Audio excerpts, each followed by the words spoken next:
got so bad that the NFL Referee Association had to step in and say something. This is how bad the hate is. And Patrick Mahomes himself,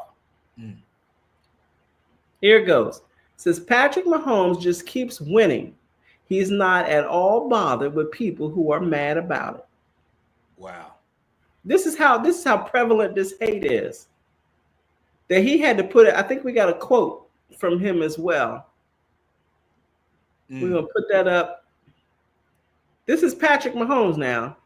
He says, I don't even think it's embracing. They're calling them the villains. That's how bad the Kansas City hate is. He says, I don't even think it's embracing being the villains. We embrace who we are. He's owning his greatness.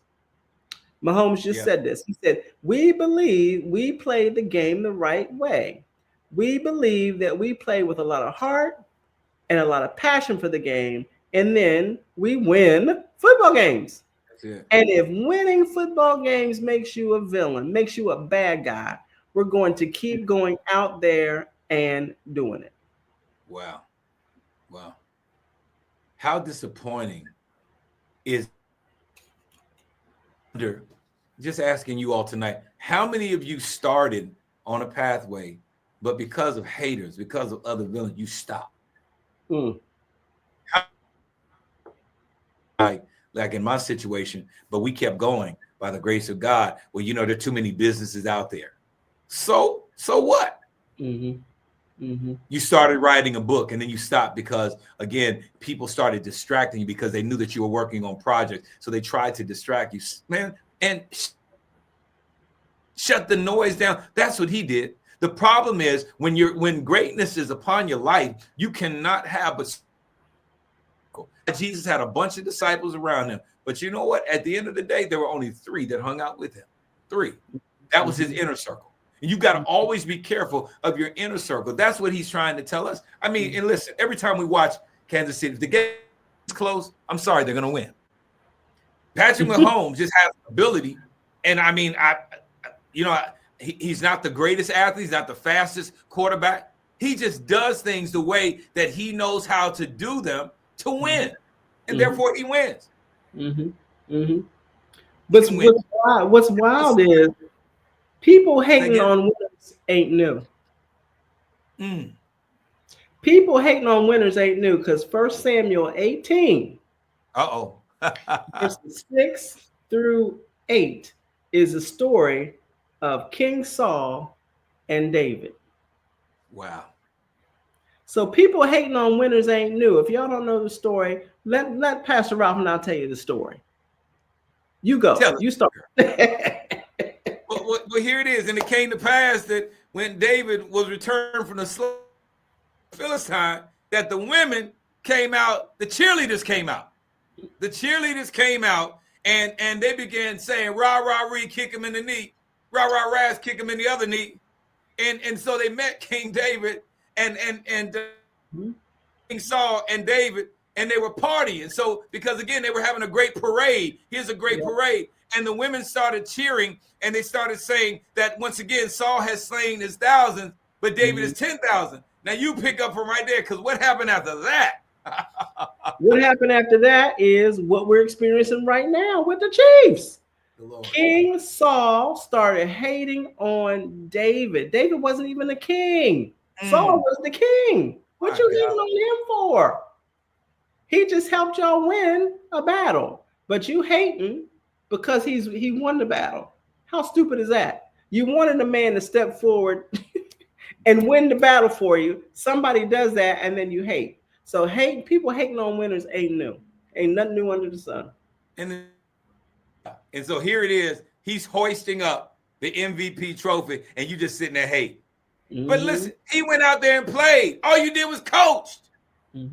You stayed in your chariot. You stayed on the sideline. You didn't put a foot on the field other than to throw a challenge flag out there. And now you mad because, once again, we got out there, led the team down the field, scored the final touchdown that caused you guys to win. And now you mad at him because the cheerleaders started cheering. They're cheering for the whole team. At least they did bring up your name. I can see if they didn't bring up your name, but you worried about who slayed 1,000 versus 10,000 because you insecure. You weak wimp. You just. So what does this teach us, Pastor Rao? We got to have some thick skin. Oh my God. We cannot be timid. We cannot be, they're not going to like it because I'm shining so bright. That's good. That's good. I mean, Jesus did the same thing. I mean, he just kept working. I love it when folk are focused because when you have the right people in your circle, they warn you. You are going to have haters because you're gifted. And it's not because of you, it's because of the gift on your life. So how do you process this? You keep doing and listen, being, because that's what Mahomes was led to share. Who you're destined to be, and watch what happens from there. He wasn't even bothered about people that were mad at them. Oh, well. I mean, here's the thing, you can't even walk in these shoes. You're not even at this level. So why would eagles let chickens bother them? One's in the air, the other one's on the ground. What's the problem? Notice he says, we embrace who we are. Start embracing who God purposed and destined you to be, and then enjoy the hate. I don't know about you, Tracy. We like to take the hate from the haters and use it as fuel for the fire. Thank you. But you know what? That takes a certain level of maturity to be able to do that and not want to respond, because this was a brilliant response from Mahomes. Yeah, it was classy. He could have said, well, he could have been prideful about it. He could have been nasty about it. Y'all, what you hating me for? He was classy about it. And I think this is like a textbook example of what you just said, what to do. Just stay focused, keep grinding, and keep shining. My God. I love that. I love that. Now, for those of you that are listening or will hear this, what are going to be your next steps? Because again, you can't go home and put your head up under the pillow and pull the comforter over you. That's not what God destined and purposed you to be. You can't cover up God's purpose and gift on your life just because haters know something else, right? Anytime haters hate, that means they're on the other side of the field. They're the opponent. And so even if some of your teammates are hating, they're your opponent. But don't let that stop you from being and experiencing the greatness that God has called you into. Make the most out of every opportunity that God gives you, because at the end of the day, when all is said and done, he's going to ask you a question. What did you do with the gifts and the talents that the haters, they made me stop. I'm not talking to them. It's me and you right now. What did you do? I listened to them. Thank you. Stop listening to them. Stop listening to haters and enjoy the gift that God has on your life. My God. Do not let anyone, I don't care if it's your family, we got to go down that track too. Please. I don't care if it's your family. It could rise up from anywhere. The hate, the jealousy, the envy. Once you really start grinding, stirring up your gift and shining, don't let anybody, I don't care who it is, make you dull your own shine. Wow. Because nobody can dull your shine. Nobody.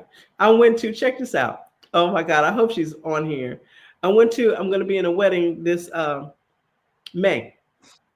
And they had the bridal party. We're meeting each other for the first time. And she wants everybody to wear the same color that she's wearing. She's older, so it's not white, but I'm not going to tell you, but it's the same color. And somebody asked the question, well, you want us to wear the same color as you? She said, baby, can't nobody outshine me. Oh. She said, don't worry. I'm putting y'all in the same color I'm going to be in, but can't know. But she was so confident, and I was just so proud. She said, can't nobody outshine me. Hello. Nobody. So I'm saying all that to say, wow.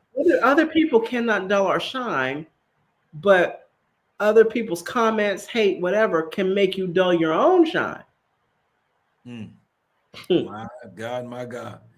Ooh, that's good. Why would you let somebody else, in other words, put out your fire that's supposed to be, that flame that's supposed to be breathed upon or fanned?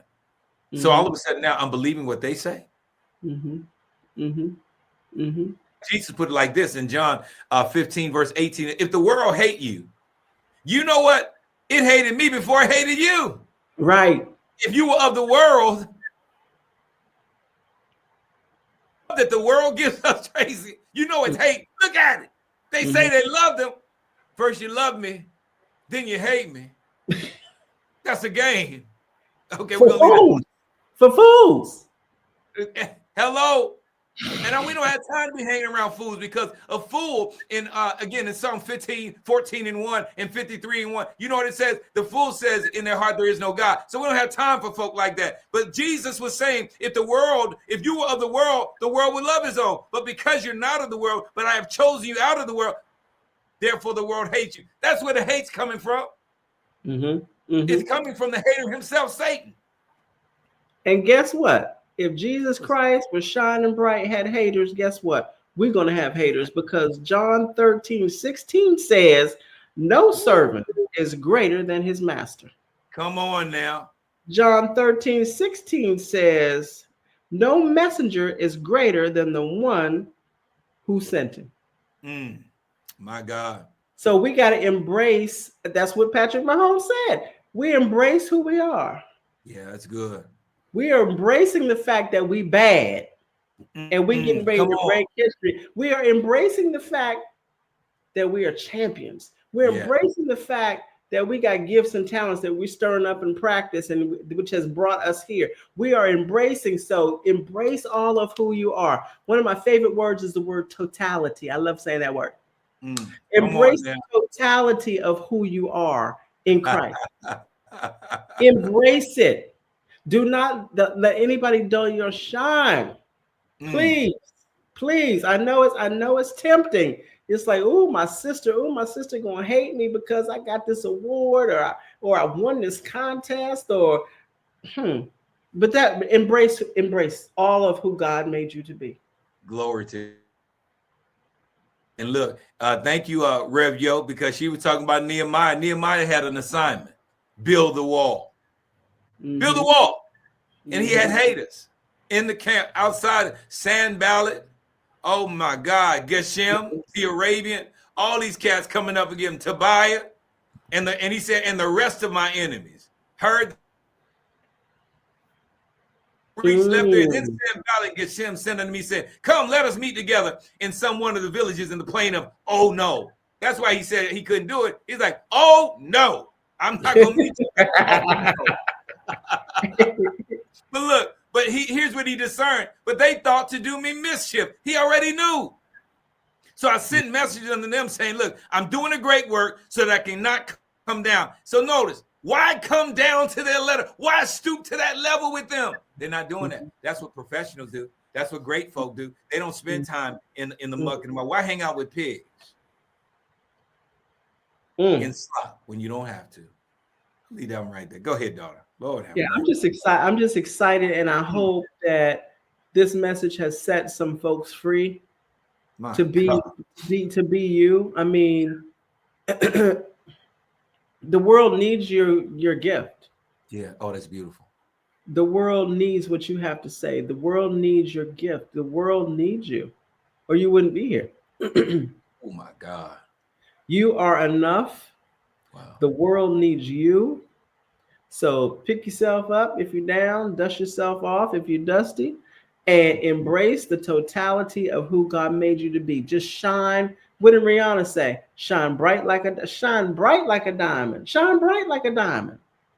And you know what? Light draws darkness. So that's just the way it is. I don't, we may not like it. The reality is, when the light is shining, darkness is always coming, because they're wondering what's going on over there. And see, that's the reality of that thing. So again, enjoy this. Man, this is so wonderful. I'm so excited, Tracy, because and again, don't know who you are, but if you need to connect with us, please. Allow the God in us to continue to stir up that gift, that flame within you. That's why we're here. We're purpose and Gospel Access Live is purpose and destined to be that beacon of light, that lighthouse in the midst of the rough areas of water, through tsunamis, through hurricanes, whatever it is. Just look to the lighthouse. And we prayed in Jesus' name that that's what this ministry is doing for you and your family. Because listen, please, you're never alone. By the grace of God, we're here to serve you.